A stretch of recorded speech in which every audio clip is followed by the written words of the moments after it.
wastagna, merasa diri cukup, wa kadzdzaba bil husna, dan mendustakan kebenaran.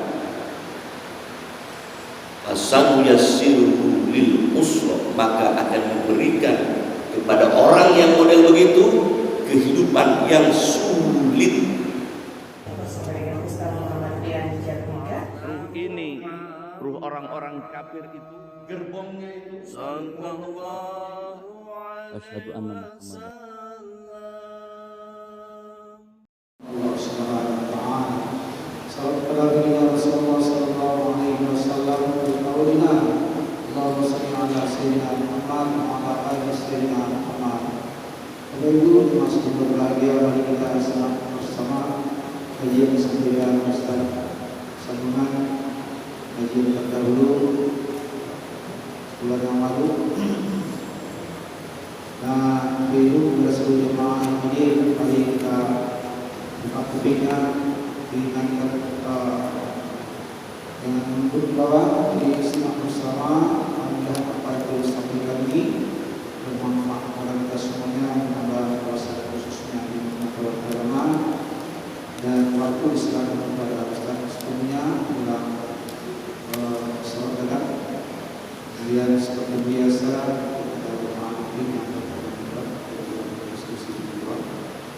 Itu pada Ustaz sebelumnya waktunya berdoa bersyukur.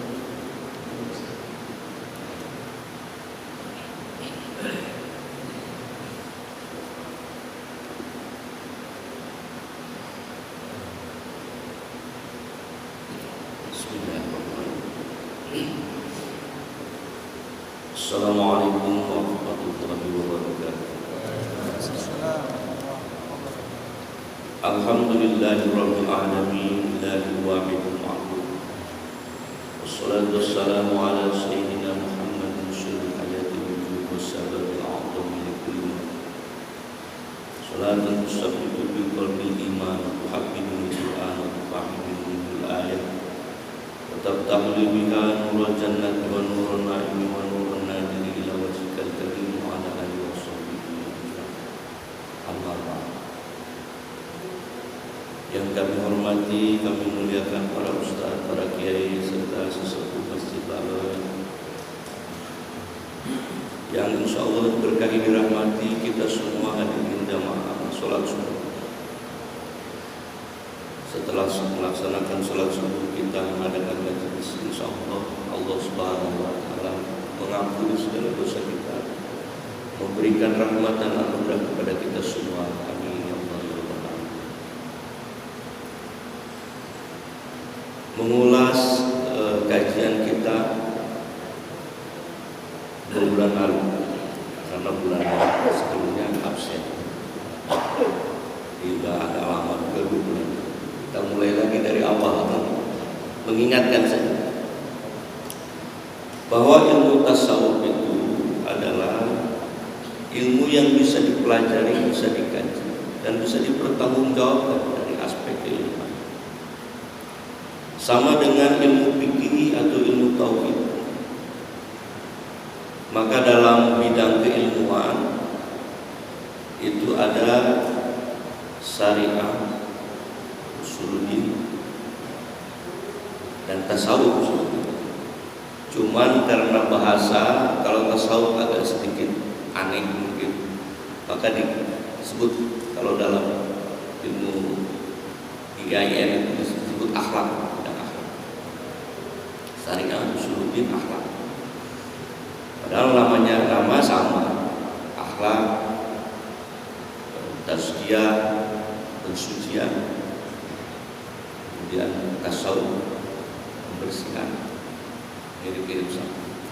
Maka para ulama untuk mengetahui bahwa ilmu itu bisa dipertanggungjawabkan, membentuk prinsip-prinsip dasar yang disebut dengan mabadi asal, 10 prinsip dasar. Dalam ilmu tasawuf, prinsip dasar yang pertama had, definisi. Definisi dari ilmu tasawuf itu adalah wal ilmu yu'rafu bihi ahwalun nafsi mahmuha wa madmuha wa kaifiyat tohi minal madhumah. Jadi ilmu tasawuf itu adalah satu ilmu yang untuk mengetahui keadaan jiwa, kondisi batin manusia. Wal ilmu bi'urafu bihi ahwalun nafsi. Jadi ilmu untuk mengetahui kondisi jiwa kita, itulah tasawuf. Apakah kondisi batin kita sehat? Apakah kondisi batin kita sakit? Ilmu tasawuf yang bisa mendalami. Bagaimana mengetahuinya? Di dalam jiwa manusia mahmudha, ada yang jiwa terpuji, ada mamduh yang tercela. Wa kaifiyat, dan bagaimana cara membersihkannya. Wa kaifiyat tadhhir, bagaimana cara membersihkannya dari minal mahmudha, dari jiwa yang tercela. Jadi definisi ilmu tasawuf itu adalah ilmu untuk mengetahui jiwa manusia, apakah jiwa kita ini dikuasai oleh yang terpuji atau dikuasai oleh sifat-sifat yang tercela, dan bagaimana cara membersihkannya. Sampai cara membersihkannya dipelajari. Tadi imam di rakaat pertama membaca surah ke-92. Surah apa? Surah Al-Lail. Di situ disebut fa'amma man a'ta wattaqa wasaddaqa bil husna fasanuyassiruhu lil yusra. Barang siapa orang a'ta, berbuat ketaatan, wattaqa, dan bertakwa kepada Allah, wasaddaqa bil husna, dan membenarkan apa yang baik, maka kehidupannya akan diberikan kemudahan. Jadi jiwa yang baik itu adalah jiwa yang taat kepada Allah, jiwa yang takut kepada Allah, takwa. Jiwa yang apalagi yang membenarkan kebenaran-kebenaran yang lahir di alam ini, termasuk membenarkan ayat-ayat suci Al-Quran. Maka kalau orang yang demikian jiwanya seperti itu adalah jiwa yang mahmudah, jiwa yang terpuji, jiwa yang akan mudah dalam kehidupannya. Tidak akan sulit hidupnya orang yang seperti itu. Tapi sebaliknya, mereka yang memiliki jiwa yang mahmudah, yang tercela, yang kotor, bagaimana kalau dalam surah Al-Lail tadi dikatakan wa amma man bakhila was, dan orang yang bakhil, wastagna, merasa diri cukup, wa kadzdzaba bil husna, dan mendustakan kebenaran, fasanuyassiruhu lil usra, maka akan memberikan kepada orang yang model begitu kehidupan yang sulit. Coba perhatikan orang bakhil. Pak Ustaz macam dendam sama orang baik. Bukan. Orang yang bakhil itu tak akan pernah merasa cukup. Siapa orang bakhil itu? Orang yang sudah diberikan rahmat yang seluas-luasnya oleh Allah Subhanahu wa Ta'ala, tapi tak pernah bersyukur kalbunya, tak pernah merasa cukup. Orang yang tak pernah merasa cukup, orang yang hilang rasa syukur. Kira-kira kalau kita selalu ingin lebih, bahagia gak hidup kita model begitu? Tidak akan bahagia. Hidup yang demikian itu adalah disebabkan karena jiwa kita dikuasai oleh mamduh, jiwa yang tercela. Nah, jadi ilmu tasawuf ini mempelajari jiwa. Kalau dalam ilmu yang umum disebut ilmu psikologi. Jangan salah kamar ya Pak. Ada orang yang belajar ilmu syariat, komentari ilmu tasawuf, salah kamar.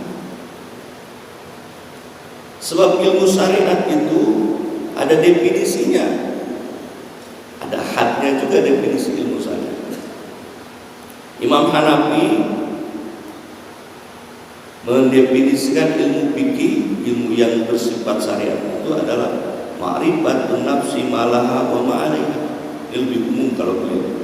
Fikih itu adalah pengetahuan seseorang tentang hak dan kewajibannya.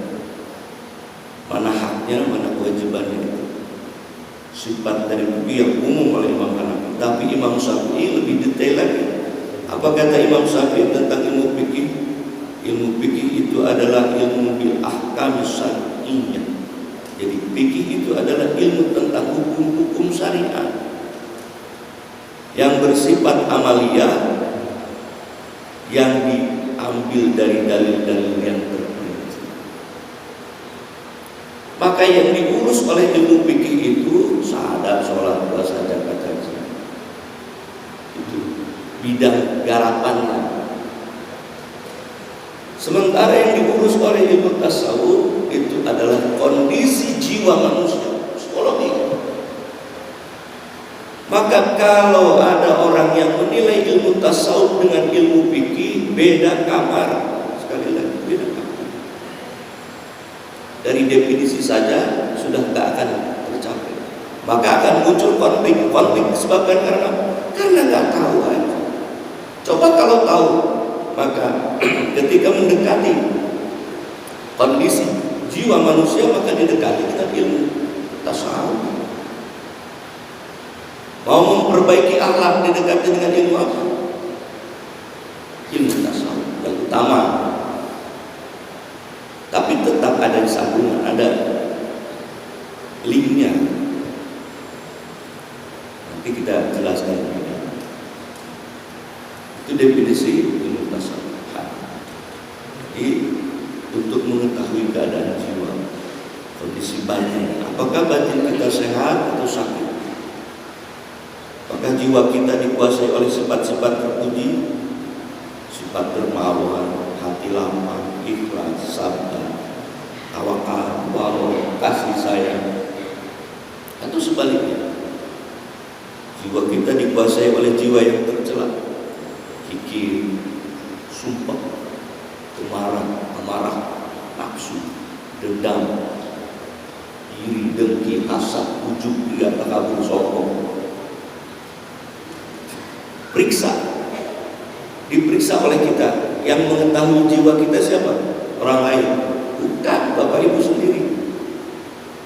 Periksa oleh Bapak Ibu. Jiwa kita ini condongnya kemana? Condongnya kepada bakhil wastana, bakhil merasa cukup, atau takwa, taat kita, takut kita kepada Allah, takwa itu. Dalam surah Al-Mulk itu dikatakan, innal ladzina yakhshawna rabbahum bil ghaib lahum maghfiratun wa ajrun kabir. Innal ladzina, sesungguhnya orang-orang yang yakhshawna rabbahum, tunduk takut kepada Rabbnya, kepada Tuhannya, bil ghaib, padahal Tuhannya itu tak nampak olehnya, gaib olehnya. Bagi mereka pahala yang sangat besar dari sisi Allah Subhanahu wa taala. Surah Al-Mulk. Innal ladzina yakhshawna bil ghaib lahum maghfiratun wa ajrun kabir. Sudah Bapak Ibu punya jiwa yang begitu, yang takut kepada Allah, yang yakhshawna, khusyuk, takut kepada Allah. Kalau Bapak Ibu sudah punya jiwa yang begitu, insya Allah ajrun kabir, akan diberikan pahala yang sangat besar. Bagaimana cirinya? Cirinya gampang. Begitu dia berdiri sholat, maka bergetar kalbunya, takut kepada Allah. Tapi begitu sholat, Allahu Akbar, yang diingat jemuran, hutang, musuh, dendam, macam-macam urusan dunia di dalam. Bukan gak bagus. Belajar berarti hati masih dikuasai oleh jiwa yang jiwa yang tercela, jiwa yang rendah. Intinya masih bagus. Begitu dipanggil oleh Allah, Allahu Akbar, Allahu Akbar, kita datang, sudah bagus. Tapi perlu ditingkatkan lagi. Karena itu urusan tasawuf ini urusan qalbu.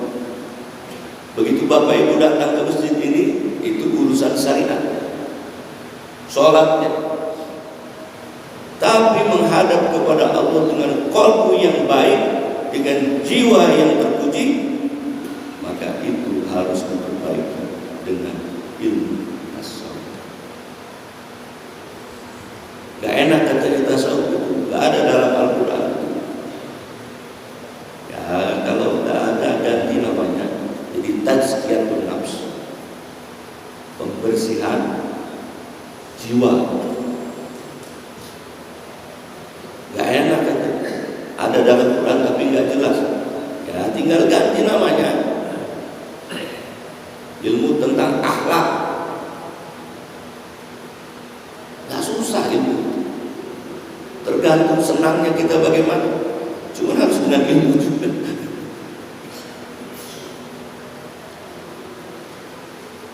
Bapak Ibu yang dirahmati Allah, prinsip yang kedua dari mabadi asma itu adalah objek. Ilmu tasawuf itu objeknya itu af'alul qalbi wal hawas min haitsu tazkiyah wa tasbih. Objek dari ilmu tasawuf itu adalah perbuatan qalbi, gerak-gerik hati, termasuk bagaimana mensucikannya, tazkiyah tadi, dan bagaimana menjernihkannya. Jadi ilmu ini punya sasaran, objeknya. Apa objeknya? Gerak-gerik hati. Kalau gerak-gerik hati kita masih ragu-ragu, munafik, hasad, dengki, maka segera dibersihkan tasbih dan segera ditasbih, dijernihkan. Karena yang namanya keraguan itu akan membuat kita menjadi tidak stabil. Kemunafikan yang kita pelihara akan menghasilkan jiwa yang terbelah.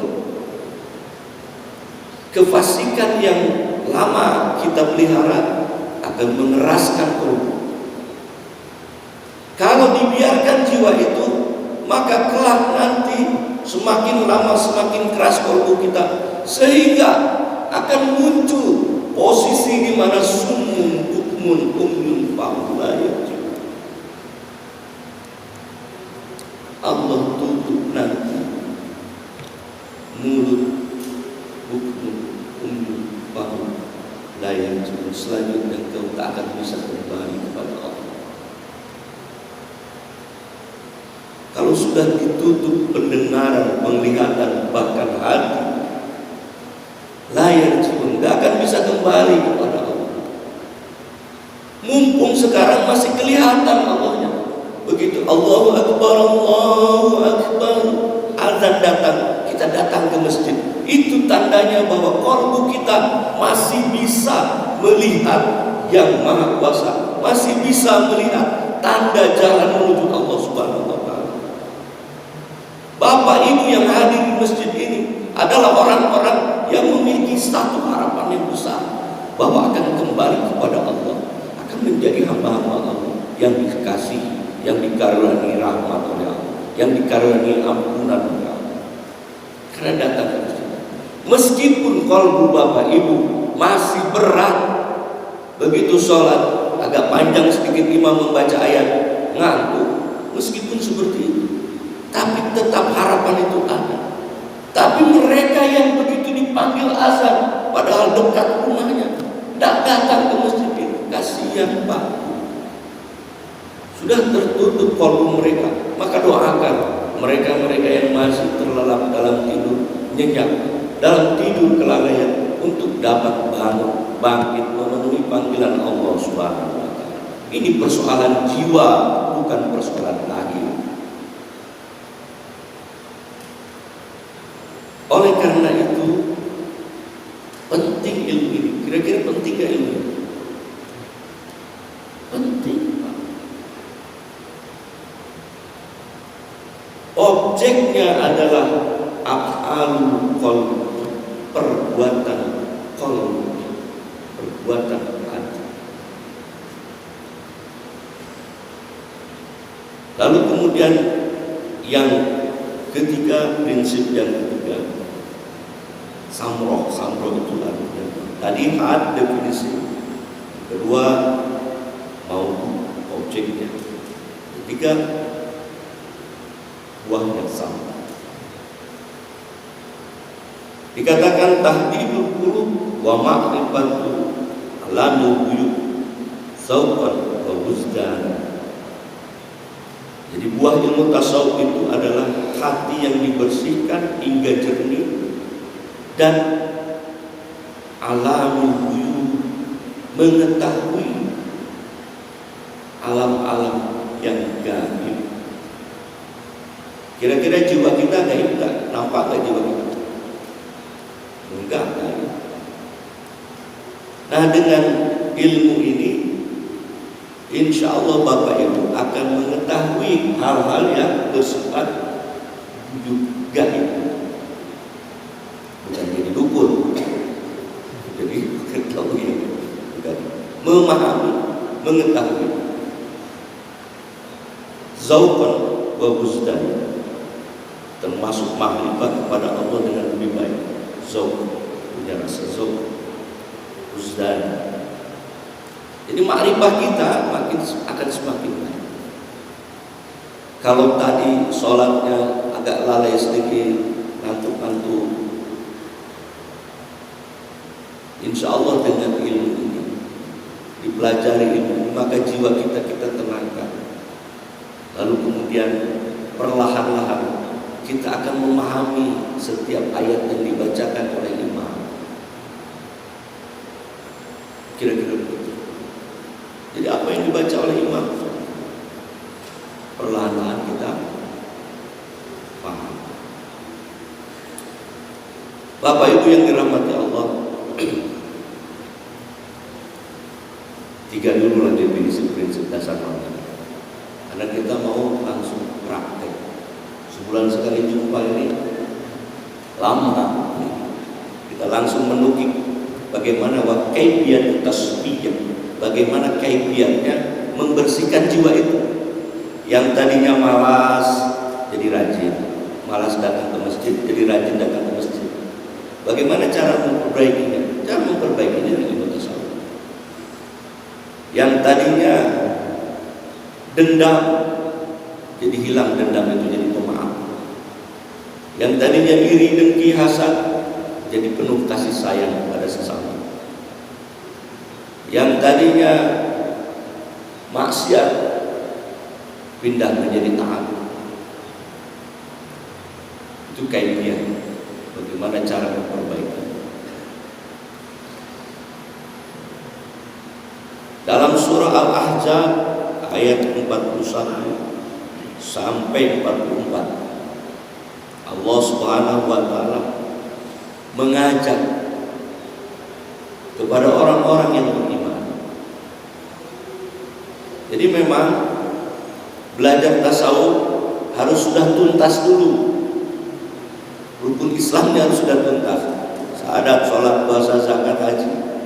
Kalau haji belum, tidak apa-apa. Tapi yang syariat itu harus sudah selesai. Artinya sholat 5 waktu kita kerjakan, zakat kita tunaikan, puasa kita laksanakan. Kalau haji kan ada persyaratan kalau mampu. Tapi yang jelas seluruh rukun syariat harus sudah terpenuhi. Karena baginda Nabi mengatakan begini, as-syari'atu kas-syajarah. Saya ulang lagi bahasanya. Syariat itu seperti pohon. Pohonnya pokok. At-tariqatu Aqsolha. Thariqah itu cabangnya. Cabang. Jadi kalau ada orang yang berthariqah, kemudian dia merasa berdiri hebat, keliru. Karena thariqah itu adalah cabang dari pohon syariat.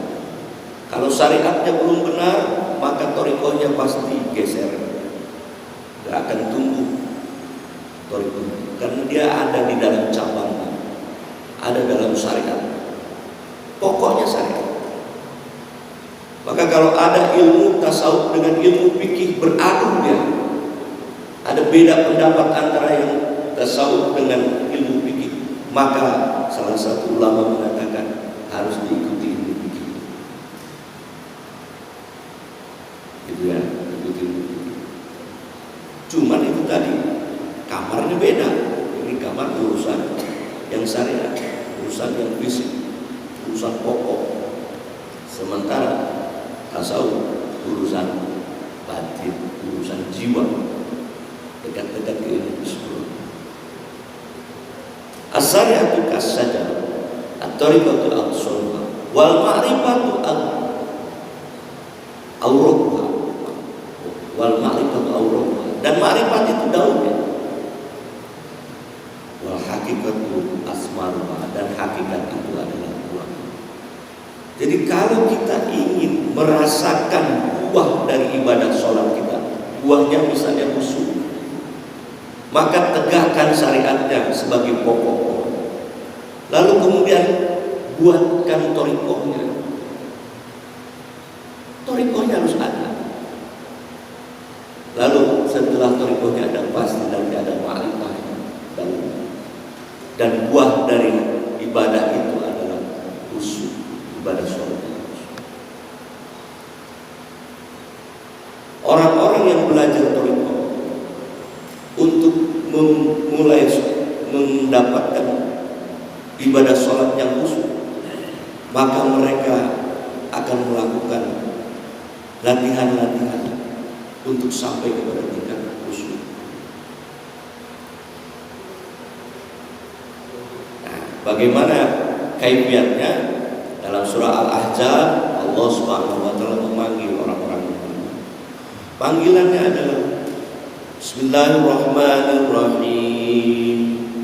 Ya ayyuhalladzina amanu qullaha dzikran katsira. Wahai orang-orang yang beriman, uzkurullaha, berzikirlah engkau kepada Allah, dzikran katsira, dengan zikir yang sebanyak-banyaknya. Atau ingatlah Allah dengan ingatan yang sebanyak-banyaknya. Mau minum, ingat Allah. Terima kasih Ustaz. Beliau sensitif, suara beliau harus kasih. Tapi kita yang meminumnya harus ingat yang Allah. Bismillah.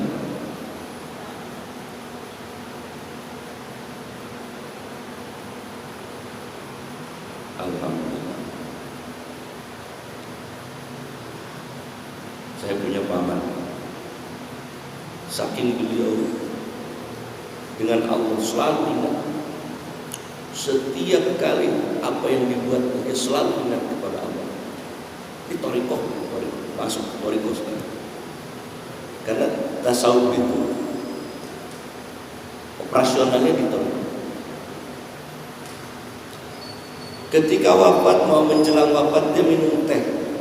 Dan kemudian dia mengucapkan Alhamdulillahirabbil alamin atas segala nikmat yang Allah berikan ini. Minuman yang begitu menyegarkan. Alhamdulillah ya Allah. Setelah itu menikmati betul minuman terakhir, tehnya. Nah, kalau saya misalnya minum satu, dan ini bukan teh, itu teh. Jadi panggilan Allah kepada orang-orang yang beriman itu, uzkurullaha dzikran katsira. Berzikirlah engkau kepada Allah dengan zikir yang sebanyak-banyaknya. Maka ketika kita sholat, selesai sholat kita zikir. Dan sholatnya itu sendiri, kata Allah, zikir. Sholat itu zikir untuk mengingat Allah. Maka dirikanlah sholat untuk mengingat Allah. Jadi sholat itu juga zikir untuk mengingat Allah. Jadi seluruh aktivitas manusia, terutama orang-orang yang beriman, adalah ingatan dia kepada Allah Subhanahu wa taala. Kapan dilakukan? Wasabbihu bukratan wa asila, dan bertasbihlah dari mulai pagi hingga petang. Dari mulai petang hingga pagi. Aktivitasnya terus berlangsung. Dalam surah Al-Imran bahkan dikatakan, inna fi khalqis samawati wal ardh wa ikhtilafil laili wan nahar la ayatin li ulil albab alladzina yadhkuruna Allaha qiyaman wa qu'udan wa 'ala junubihim wa yatafakkaruna fi khalqis samawati wal ardh.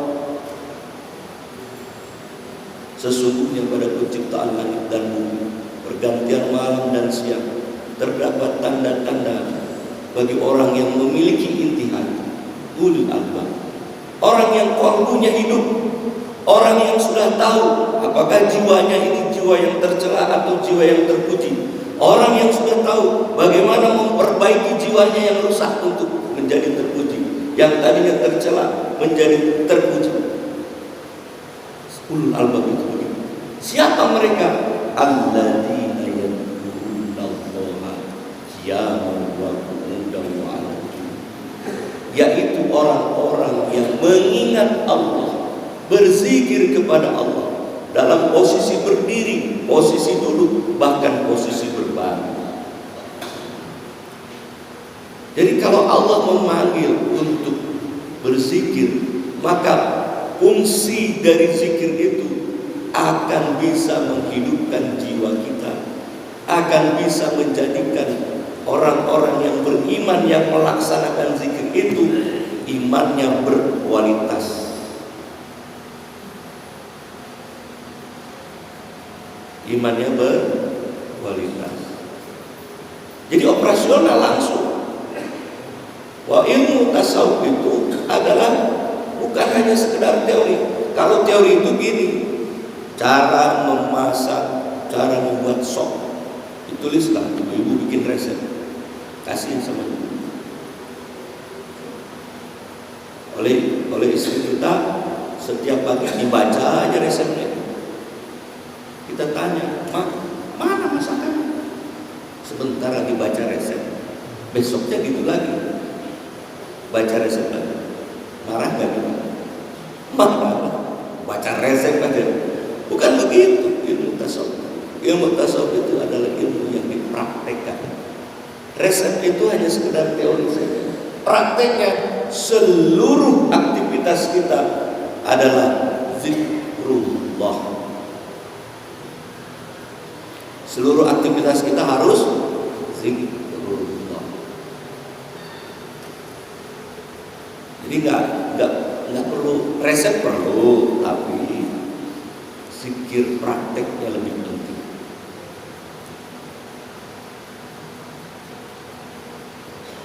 Ayat berikutnya, mereka yang sudah melakukan zikir kepada Allah dan mereka yang kemudian melakukan tasbih di pagi dan petang sampai pagi, terus menerus, Allah akan berikan kelebihan. Apa kelebihan? Walladzi yusalli 'alaikum wa malaikatuhu liyukhrijakum minadh-dhulumati ilan nur wa kana bil mu'minina rahima. Walladzi yusalli 'alaikum, Allah akan memberikan salawat kepada engkau semua yang berzikir dan bertasbih dari pagi sampai petang, dari petang sampai pagi. Dalam kitab Ilmu Al-Awliya dikatakan oleh Syekh Imam At-Tirmidzi, salawat Allah kepada kita semua yang berzikir dan bertasbih adalah keselamatan dalam kehidupan dunia hingga nanti kelak berjumpa dengan Allah Subhanahu wa taala di yaumil akhir. Terus bagaimana dengan dosa-dosa yang kita lakukan sepanjang itu? Allah akan mengampuni dosa-dosa. Allah akan memberikan anugerah rahmat dan karunia. Dosa yang dilakukan oleh manusia, ada Allah yang Maha Ghafur, yang Maha Pengampun. Orang yang berzikir kepada Allah, orang yang mengingat Allah, akan Allah salawat, akan Allah berikan salawat kepada mereka.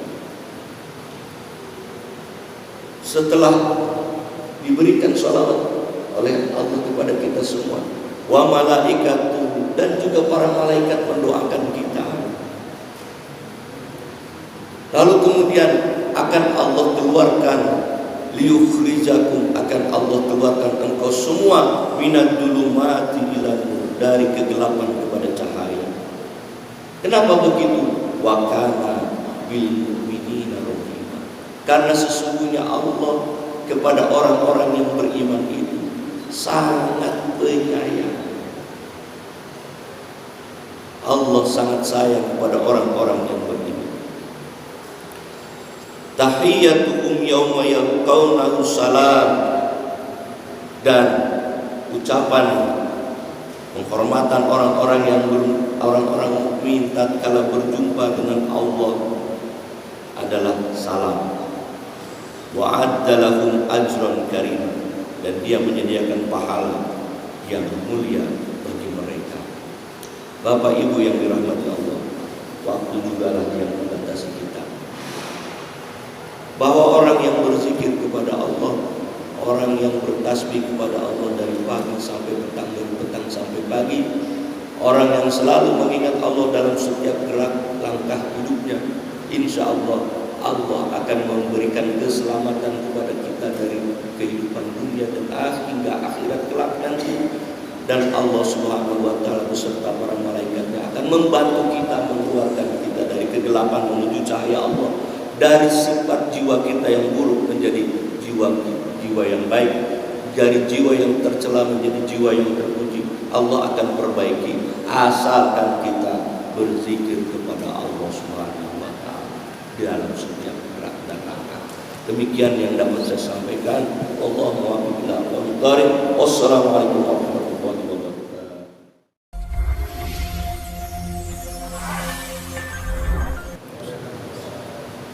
Alhamdulillah, Bapak Ibu, hadirin jemaah semua berbahagia. Sudah tadi apa yang disampaikan Ustaz tentang mana zaman bangku. Tasawuf, membersihkan hati. Jadi mungkin ada Bapak Ibu yang bertanya, silakan. Karena tadi Ustaz mengatakan semua gerak langkah kita semuanya adalah mengingat Allah Subhanahu wa taala. Tapi kenyataannya tidak seperti itu. Nah, gimana caranya? Mungkin. Ada yang bertanya Bapak Ibu, silakan. Oh, yang sebelah kanan dari tadi ngobrol terus ini dengar. Pak, ada yang tanya enggak? Ada yang udah paham ya? Alhamdulillah, itu sudah Ustaz. Ya, silakan. Ya, sebelum doa, mari sama-sama kita berzikir kepada Allah. Ila hadratin Nabi Mustafa Muhammad sallallahu alaihi wasallam wa ala alihi wa sahbihi. Sayyidina ila Fatihah. A'udzu billahi minasyaitonir rajim. Bismillahirrahmanirrahim. Alhamdulillahirabbil alamin. Iyyaka na'budu wa iyyaka nasta'in. Ihdinas siratal mustaqim. Shiratal ladzina an'amta 'alaihim ghairil maghdubi 'alaihim. Astaghfirullahal ghafurur rahim. Astaghfirullahal ghafurur rahim. Astaghfirullahal ghafurur rahim. Allahumma shalli 'ala sayyidina Muhammad wa ala alihi wasallam. Allahumma shalli 'ala sayyidina Muhammad wa ala alihi wasallam. Allahumma shalli 'ala sayyidina Muhammad wa ala alihi wasallam. Ilahi anta mansuri wal tawfiq a'tini mahabbatan wa 'afwa. La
Dengan berakhirnya doa tadi, berakhirlah acara kita kajian sunnah kita pada pagi hari ini.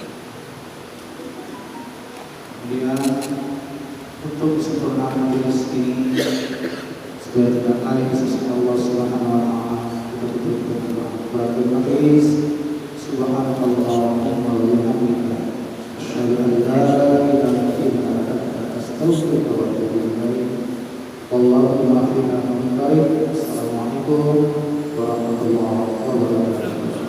Silakan Bapak Ibu untuk mengisahkan bersama. Allah